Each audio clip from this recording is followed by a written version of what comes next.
Hi, thanks for joining me today on this episode of The Present Mind here on MCTV. My name is Dr. Shivan Mahabir. I'm a psychiatrist, and on this program we are going to be discussing some mental health issues that affect men in particular. Oftentimes, men can be an overlooked group in society when it comes to their mental health needs. However, if we look at the statistics, what we find is that there are often statistics that show that men are at high risk.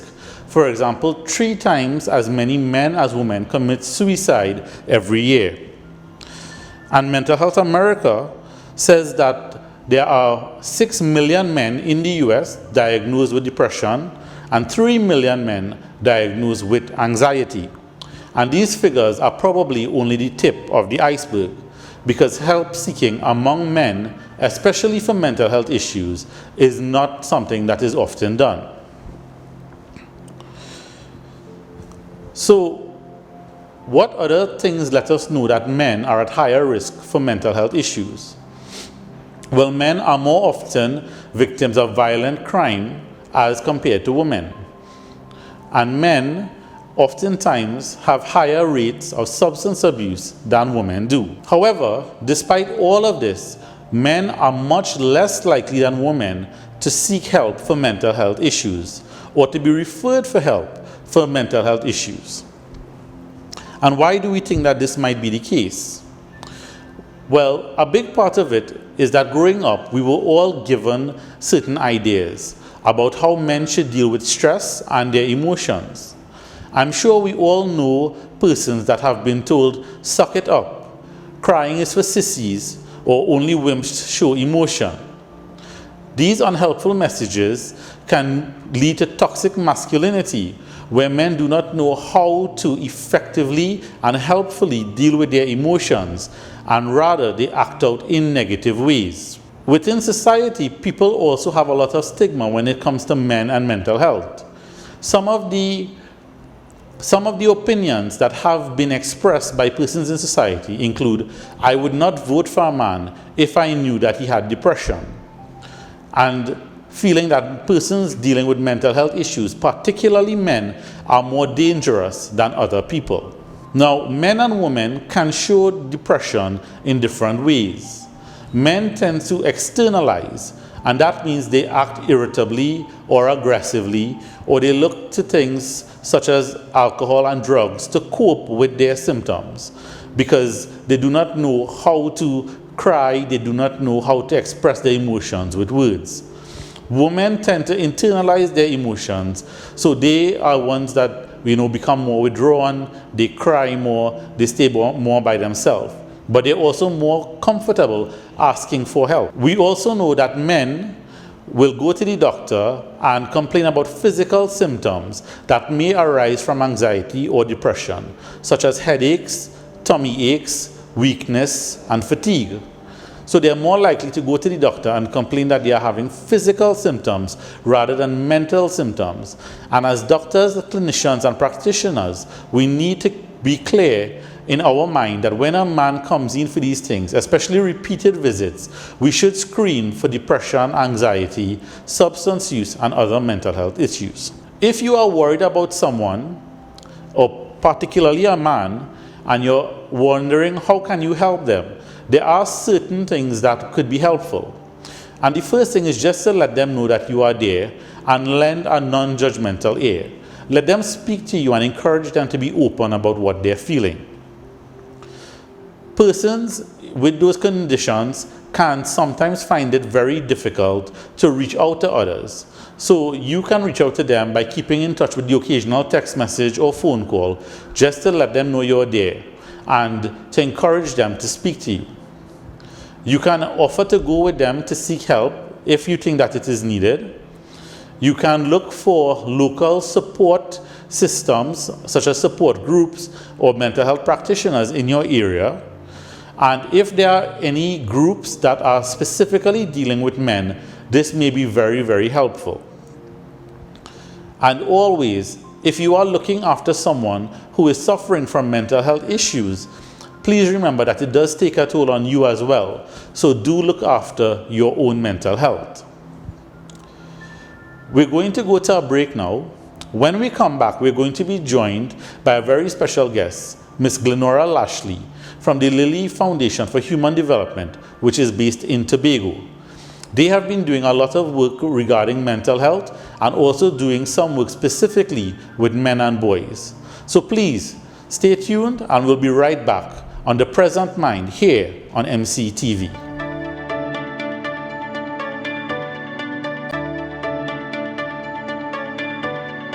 Welcome back to The Present Mind. Today, I'm very pleased to have as my guest Ms. Glendora Ashley. She is a representative and the founder of the Lilly Foundation for Human Development, which is based in Tobago.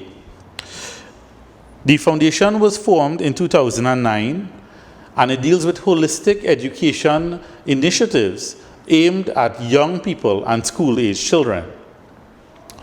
Ms. Ashley is a community development specialist, and we're going to discuss some of the issues that have been affecting Tobago, especially during this COVID season. So thank you for joining me, Glendora. The first thing that I would like to kind of speak about is that we know Tobago is largely a tourism-based economy. And due to the COVID-19 epidemic and pandemic, we haven't been able to have normal functioning in terms of tourists coming into the island. Even inter-island transportation has been very difficult, so you're not getting as many tourists from Trinidad. So how has that been affecting excuse me. So how has that been affecting Tobago? Okay, thank you very much, Ivan, for the invitation to join you. Kudos on a very good initiative here with this program. With respect to Tobago, much like Trinidad, things are slow, people are frustrated. The difference is, unlike the island of Trinidad, the island of Tobago depends heavily on tourism to be able to have island revenue. And so, as you rightfully said, with the restrictions in place in terms of limited flights, even ferry services and so on, there's that restriction with respect to visitors. And so that means less income. Less income means that businesses are shut down or temporarily closed. Of course, at this point, we're wondering how long temporary is for. And so that means that many people are out of jobs or working much less than they used to prior to COVID-19. And the real impact of that is lower household incomes. And of course, you know, with lower household incomes, people can't eat, frustrations get high, all of the issues that surround that will come into play. But basically, much like many other places, the main impact at this point will be the financial impact on the household income, and also the mental impact, which I think we were not paying a lot of attention to, but the inability to socialize in the way that we did more freely, the ways that we took for granted, going to the beach. You know, I told you before, one of the things that I would like to do right now is just go to the beach. Tobagonians go to the beach. Having that being taken away from you, albeit for a good cause, it's still something that you have to kind of get used to. And I think that we may not really see the extent of the impact of COVID-19 on mental wellness for a little while again, right? So we're going to have to pay attention to that. But like I said, mainly household incomes, it means that people can't eat, some people can't pay their rent, you know, landlords can't pay their mortgages, businesses are shutting down, you can't pay employees. And certainly I don't need to spell out, you know, the impact of that, because we're experiencing that throughout the country and the region at this time. Absolutely. As you rightly said, there's unemployment. Some of the big hotels have closed their doors, so persons don't have as much finances. Now, that frustration could sometimes play out in negative ways, such as increased drug use, increased alcohol use, increased domestic violence at times. I know that we've had reports of that here in Trinidad. Have you heard any such reports in Tobago? Oh, yes. Although we're different islands, we're still one country and we're still human beings. So the way we cope, it's very similar. People have different things that they cling to to deal with the daily stressors even before COVID. And that included, religion, clinging to religion, sex, a whole lot of sex, a whole lot of alcohol, different substance abuse that will take into consideration somebody had drugs, marijuana use, you know what I mean? Of course, domestic violence, sexual abuse, all of those things, they are happening. It is very, very unfortunate, but the police has also reported a significant increase in the reports. And normally in our society, people tend to keep these things. They don't necessarily go to the police unless, you're afraid of death immediately. But something like domestic violence that happens throughout this country, it's not all the time that people will go to the police, even though you see it. But then when the police came out and said, listen, we are having increased reports, then you know that in our society, that means something is wrong, because we're not a society to run to the police just like that. Very true, very true. So I know that the foundation, one of the initiatives that you all had embarked on was the COVID-19 Council and support. Why don't you tell us a little bit about that program? Well, first of all, let me say how extremely happy I am and grateful for the support of the British High Commission, because normally we try to provide mental wellness support, right? But in this particular case, we reached out to the British High Commission and said, listen, COVID-19 is ravishing Trinidad and Tobago. Unfortunately, there are some systems in place in Trinidad that are absent in Tobago, right? And so we wanted to be able to, because of the seriousness of it, and again, the high incidence of reports, official reports, that you had to do something that wasn't the norm. Many people are particular about the public health sector. Not that the public health sector is bad, but you know how we are. Confidentiality issues, that kind of thing. The whole taboo aspect of seeking counseling. That we think that's a mad people, right? And mad people are people who look more like vagans and disheveled and that kind of thing. So the average person, I mean, look at you looking so nice in your suit and so on. If you went to say, well, listen, I'm checking a therapist, somebody, even people close to you might, hey, Shivan, you okay? You know what I mean? It's not the norm. So we wanted to do two things. We really wanted to provide the support, because it is needed, it's still needed. And we also wanted to kind of give a little inch into letting people know, the average citizens, the average Tobagonians, hey, it's not that bad if you actually seek professional help. Go to a licensed, trained professional practitioner, somebody who's experienced. So we have the psychologist. There's one clinical psychologist in Tobago, as far as I'm aware, and that person is attached to the public health system. So just imagine how overwhelmed that person is. Psychiatrists. We utilize in our program art therapists. She isn't necessarily new, the service isn't new, but a lot of people still won't access the service. And so one of the good things that we did, thanks to the support from the British High Commission in this case, is that we were able to offer 150 sessions initially overall to Tobagonians who wanted to take up on that. We had to, in order to serve each potential beneficiary, we looked at it initially as 25 people, perhaps getting about 6 sessions maximum each, that usual introductory session to therapy and so on. Of course, not everybody may need all 6, some may need more, some may need less, but that's how we worked it out. And let me tell you, the response was overwhelming. We had not just the adults who know the hardship of trying to juggle your budget and rework your finances at this point, but we specifically targeted young people as well. Young men, young women, teenagers. Many adults, we believe that teenagers have no problems. You ain't paying no bills, you're not working anywhere. You're eating the food that I provide for you. What problems you can have? As a professional yourself, certainly you can discount that, right? And so we've had to kind of help the adults to understand that, listen, you are feeling this way.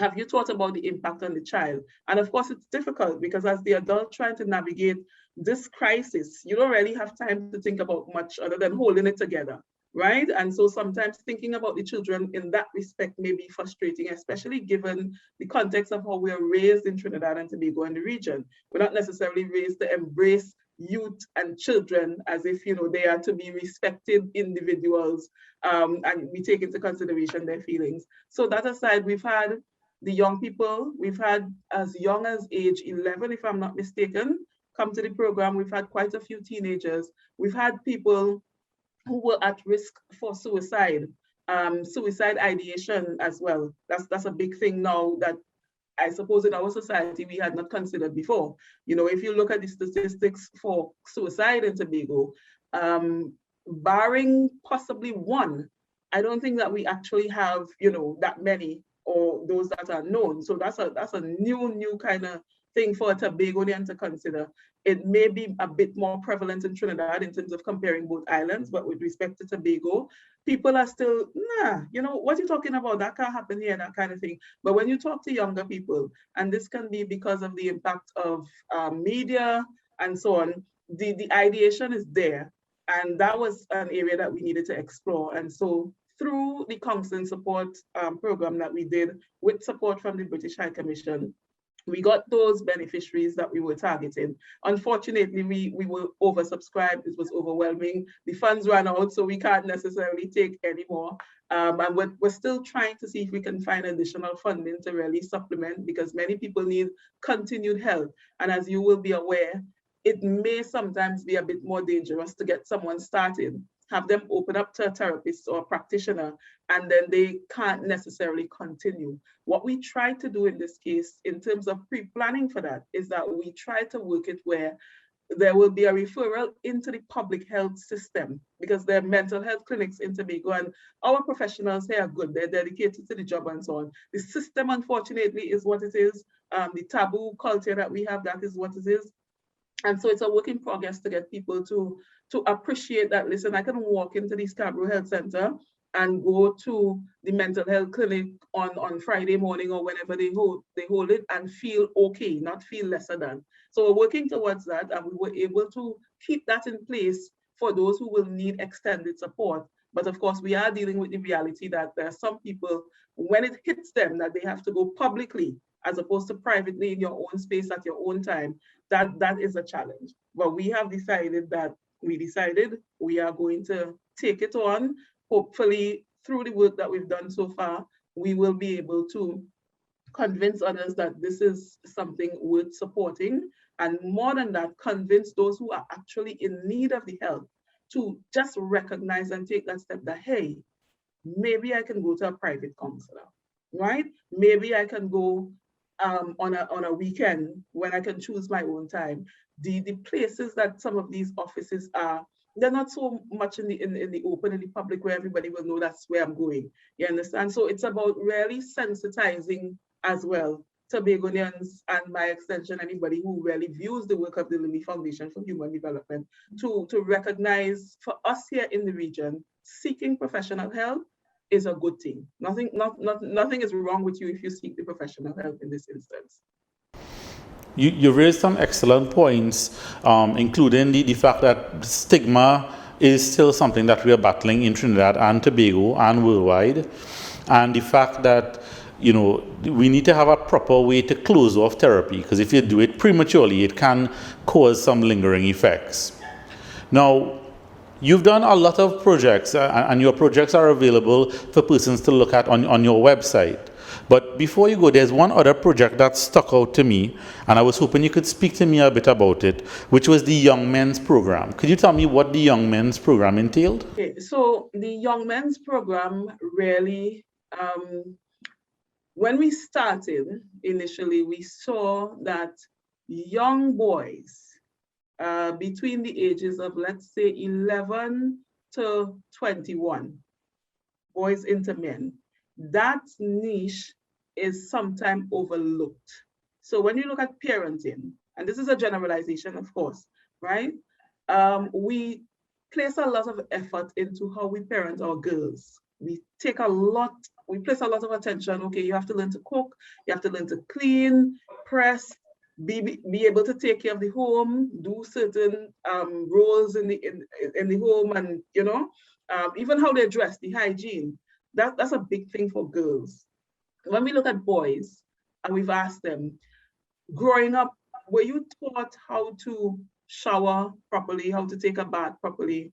Were you given cooking responsibilities in the same way like the girls, apart from being told to throw out the rubbish, you know, and clean the yard if you have a yard, wash down the car, kill a snake if you see a snake somewhere? Were you actually, did anybody call you and say, well, you know, bake this bread or whatever?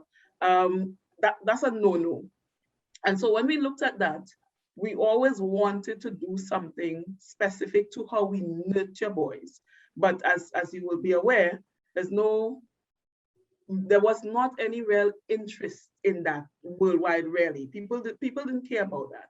And so when we got the opportunity, I think it's back in 2014, the Canadian High Commission here in Trinidad and Tobago, they had a funding grant available, and their grant was available for people who wanted to do programs around gender-based abuse and violence, right? We have been providing support in that area for quite a long time.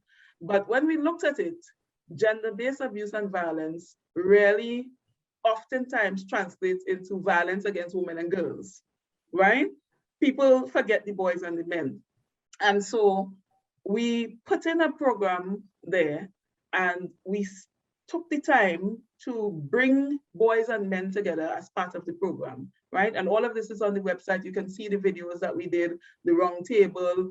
We created those kits from the beginning and so on. We put that there. But part of what we did is have boys and men speak. So we're asking you, okay, they say you're the perpetrator. You like to hit women, you abuse women, you do this. What's your take on this? Is it true? If it is true, why? Right? And we had those conversations, and we've been having those conversations. And because of that, when the boys and the men spoke back, they said, okay, these are the issues that we are faced with. These are the things that we would actually like. Nobody ever asked us for our opinion. We are branded, and nobody actually reaches out to us. And so we wanted to immediately try and deal with that. You call it a low-hanging fruit. Simply, first of all, having a conversation with the men. And we started with, I think back in 2018 or prior to that, we did some training for young men. We went all the way up into Louisdor. If you're familiar with Louisdor and Tobago, this is closer to Charlottesville. It is a very rural community. Not much happens up there, low employment rates, that kind of thing. No sorts of real entertainment, right? That's, as colloquially people will say, gone country, right? So we went there because there's a group that we have been partnering there called Vibes.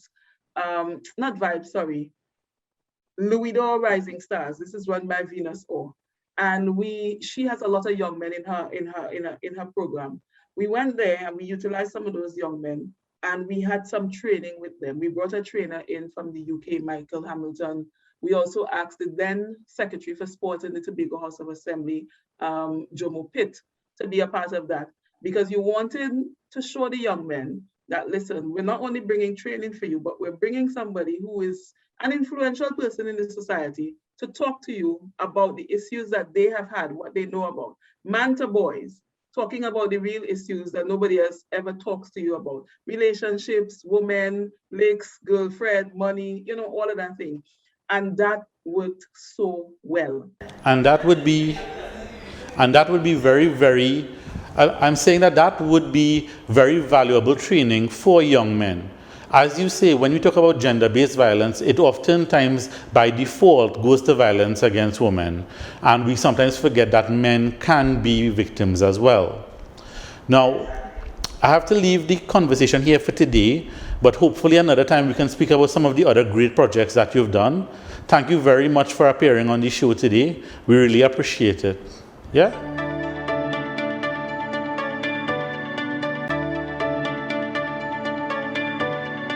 Thanks for joining us again on The Present Mind. As we wrap up today's episode, where we looked at mental health issues that affect men and boys, I would like to leave you with this thought. Henry Wadsworth Longfellow said, "Every man has secret sorrows that the world knows not. And oftentimes we call a man cold when he is only sad." Growing up, men are often given unhelpful messages about showing emotions and expressing their needs. Men have learned to suck it up and try to hold everything inside of them. This can lead to them developing higher rates of depression, anxiety, suicidal behavior, and substance use.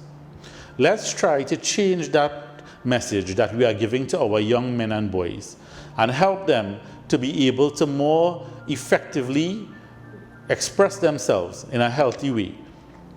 Thanks very much for joining me today. Please join me next time on the next episode of The Present Mind here on MCTV.